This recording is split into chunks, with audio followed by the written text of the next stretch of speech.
지난 20일 청와대가 기무사가 작성한 추가 계엄령 문건을 공개했고 그 파장이 커지고 있죠. 일부 공개된 계엄령 검토 세부 자료에 따르면 기무사는 2017년 3월 탄핵 국면 당시에 광화문과 여의도에 탱크를 투입하고 국정원과 국회, 언론을 통제하는 계획까지 논의된 게 드러났는데요. 국방부 법무부는 오늘 기무사 계엄령 문건을 수사하는 민군합동수사본부 출범을 발표할 계획이라고 또 밝혔습니다. 국회 법사위 소속 더불어민주당 박주민 의원 연결해서 자세한 얘기 나눠보겠습니다. 박주민 의원님 나와 계시죠? 예, 안녕하십니까? 예, 안녕하세요. 네. 그러니까 이번에 그 공개된 기무사 계엄령 검토 문건의 세부 자료 67페이지 요거 네. 중에 일부를 지금 청와대가 공개한 건데 그 내용이 네. 굉장히 충격적이잖아요. 네네. 야간에 광화문과 여의도에 탱크를 투입하고 뭐 시민들한테는 통행 금지를 선포하고 또 언론하고 국회는 어떻게 통제할 것이며 계엄 선포문하고 포고문까지 다 마련해 놨고 이런 내용들에 대한 심각성에 대해서 의원님은 어떻게 받아들이셨습니까? 뭐 아무래도 방금 말씀하셨던 이제 국회 통제 방안이 담겨 있었다는 점에 대해서 가장 좀 충격을 받았었고요. 그렇죠. 그리고 네. 포고문이라든지 뭐 이런 것까지 다 만들어놨다라는 걸 봤을 때 이것은 단순한 검토 문건이라기보다는 예. 실행을 준비하는 문건이었다 이런 느낌을 받았습니다. 예. 처음에 8장짜리 왜 평문으로 이철희 의원이 제출받았던 문건 네. 그것만 보고서는 뭐 이게 뭐 계획이지 무슨 이게 실행이냐 이런 얘기를 이제 일부 야당에서 했었는데 그 이게 공개되는 날 법사위가 열리고 있었잖아요. 맞습니다. 예. 예. 그날 그 자리에서도 똑같은 태도였나요? 자유한국당은? 그러니까 오전에는 자유한국당 의원분들이 이전과 똑같은 태도를 보였었어요. 네. 이거는 침소봉대하는 거다. 네. 단순한 검토 문건인데 마치 뭔가를 기획하고 의도하는 것처럼 과장하는 것이다라고 말씀을 많이 하셨는데요. 네.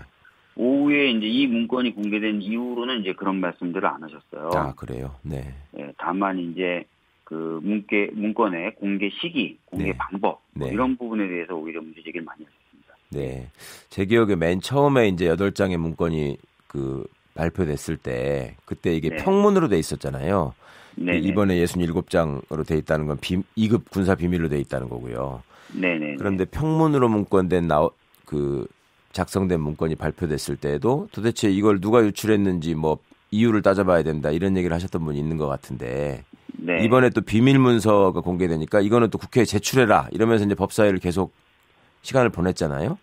네, 그렇습니다. 그러니까 그 의도가 뭐예요? 그러니까 이게 잘못됐다는 거예요? 그러니까 잘못됐으니까 비밀 문서라도 보자 이 말씀을 하신 건가요?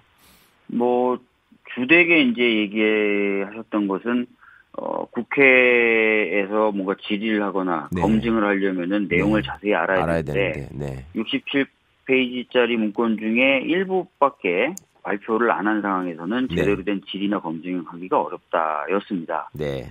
그러면서 이제 발표 시기나 방법에 대해서 정치적 의도가 있는 것 아니냐라는 문제도 제기하신 거죠. 예. 네. 그러니까 그 내용을 보면 조금 더 심각할 것 같으니까 보자. 아니면 그 내용을 보면 별거 아닐 텐데 지금 일부만 청와대가 추출한 것 같으니까 보자. 어느 쪽에 더 방점이 찍힌 건가요? 기존에 이제 해오셨던 발언을 놓고 본다면 아무래도 청와대가 발표한 내용 이외의 부분에 있어서는 뭐 그렇게 심각하지 않은 내용이 많이 담겨 있을 수도 있다라고 추측을 하셨을 것으로 좀 추정이 됩니다. 네. 예. 그 이제 국민의 입장에서 볼 때는 국회 무력화 이거는 뭐 네. 헌정 질서를 지금 정지시키겠다는 거니까. 그리고 네. 이제 구체적인 내용으로 당시에 이제 그 과반을 점하고 있던 자유한국당 의원들이 국회에 출석하지 못하게 해야 된다. 이런 내용이 네. 나오고요. 그다음에 그 계엄 포고령과 그 이후의 조치 같은 걸 보면 야당 의원들은 이제 그 불법 시위나 이런 거를 포고령 위반을 이유로 해가지고 잡아가두면 된다. 뭐 이런 식의 계획이 있었던 거잖아요. 네. 그러니까 맞습니다. 의원님들 입장에서는 뭐 더더욱 충격적이셨을 것 같은데. 그러니까 사실은 이제 그 단순하게 이 계엄을 진행한다는 것뿐만 아니라 네. 국회가 이 계엄을 해제할 것을 대비해서 구체적으로 그 해제를 막는 방법까지 논했다는 것이고 그러게 말입니다. 더 나아가서 야당 의원들에 대해서는 아예 체포를 해버리겠다. 네. 근데 이 체포의 숫자가 굉장히 많아요. 네. 왜냐면은 제적 과반수의 찬성을 하면은 계엄이 풀리지 않습니까? 네. 즉 150명 이상이 찬성을 하면 계엄이 풀리기 때문에 사실은 그렇죠. 150명 넘는 숫자가 표결에 불참을 해야 되는데 그렇죠. 그 당시에 자유한국당 의원님들이 제 기억으로는 93분밖에 안 됐어요. 예. 그러면 대략 한 50명이 훨씬 넘는 숫자의 야당 국회의원, 그 당시 야당 국회의원들을 체포를 해야 된다는 건데 이건 어마어마한 체포죠. 네네. 예. 아, 당시에 자유한국당이 그러네요. 분열돼 있었으니까. 네, 맞습니다. 네. 네.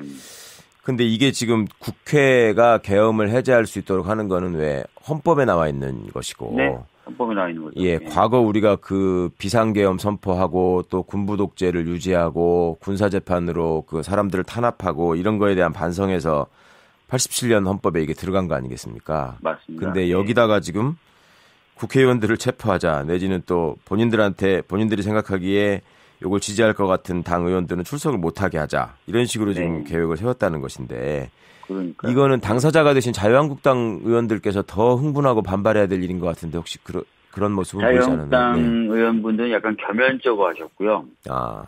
그 당시에 이제 자유한국당에서 나와서 다른 당에 소속돼 있었던 지금은 근데 자유한국당 소속이었던 의원들은 약간 당황해하고 황당해하고 이런 분위기였어요. 그러셨군요. 네. 언론 통제 개혁이 나와서 또 충격적이었어요. 뭐 그렇죠. 20개가 넘는 매체들을 쭉 나열을 한 다음에 여기 통제위원을 보내가지고 사전 검열한다. 이런 내용이 이제 그대로 나왔잖아요. 이 부분은 어떻게 받아들이셨습니까? 그러니까 뭐 사실상 이 부분을 보고는 이런 느낌을 받았죠. 그러니까 계엄을 선포하고 계엄을 계속 유지하면서 장기간 좀 계엄을 끌고 가려고 했었구나. 왜냐면 언론이 비판한다거나 또는 국회의원들이 뭔가 해제 요구한다거나 이런 걸 차단하는 것들 다 장치를 지금 마련하고 구체적으로 검토한 거잖아요. 그렇죠. 네.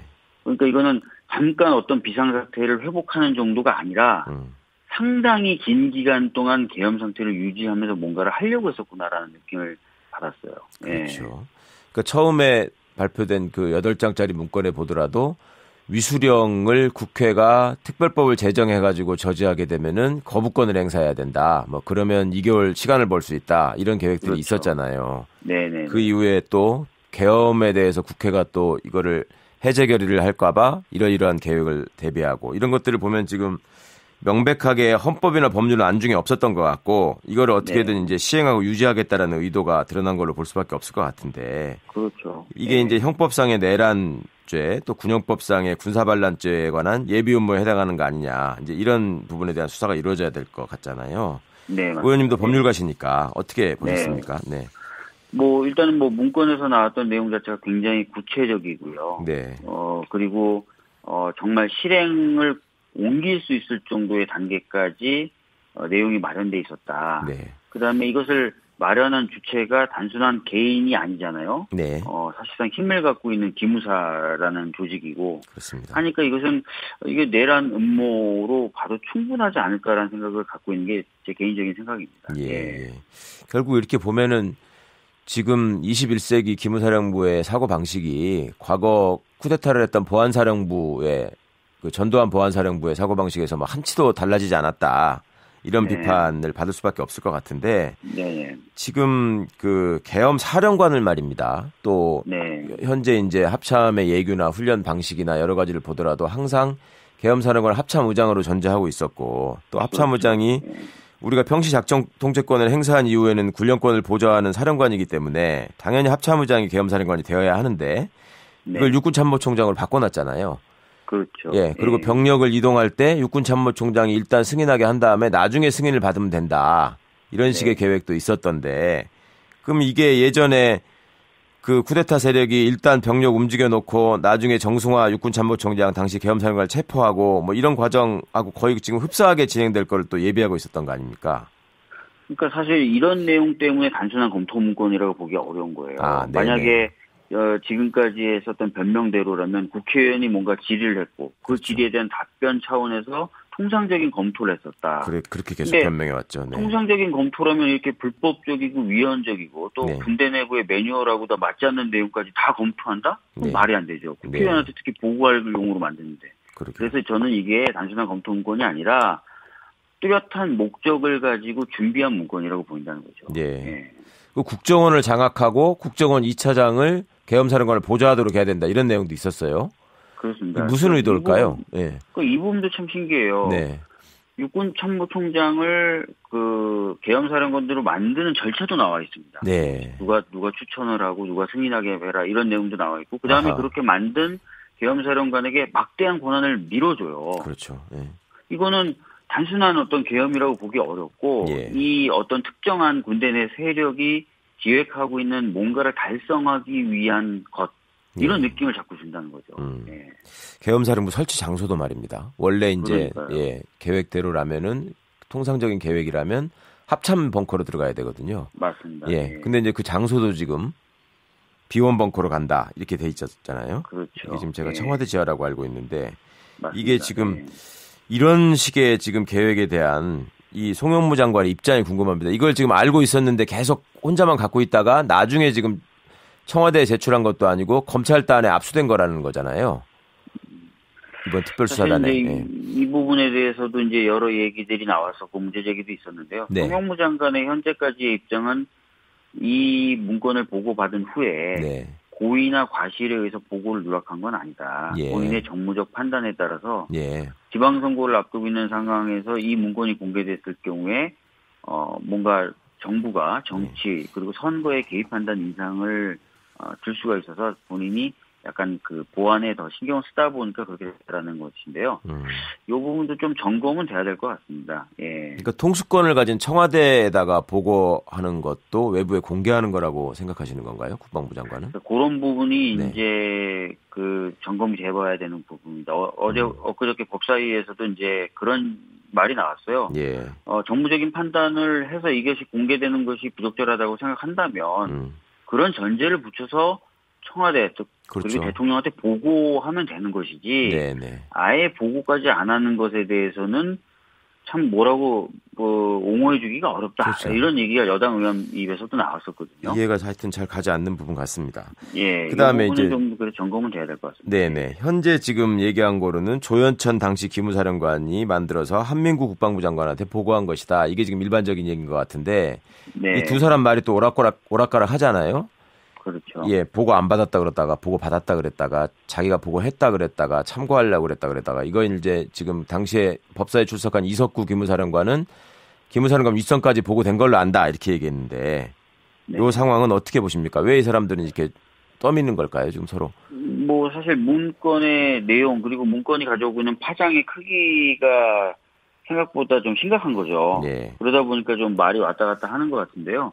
문건 내용만 봤을 때는 기무사령관까지만 보고됐다고 보기가 어려워요. 아까도 그렇겠죠. 말씀드렸던 네. 것처럼 국정원을 대통령의 지시에 의해서 계엄사령관의 밑에 둔다든지 국정원 2차장이 계엄사령관을 보좌하게 만든다는 내용.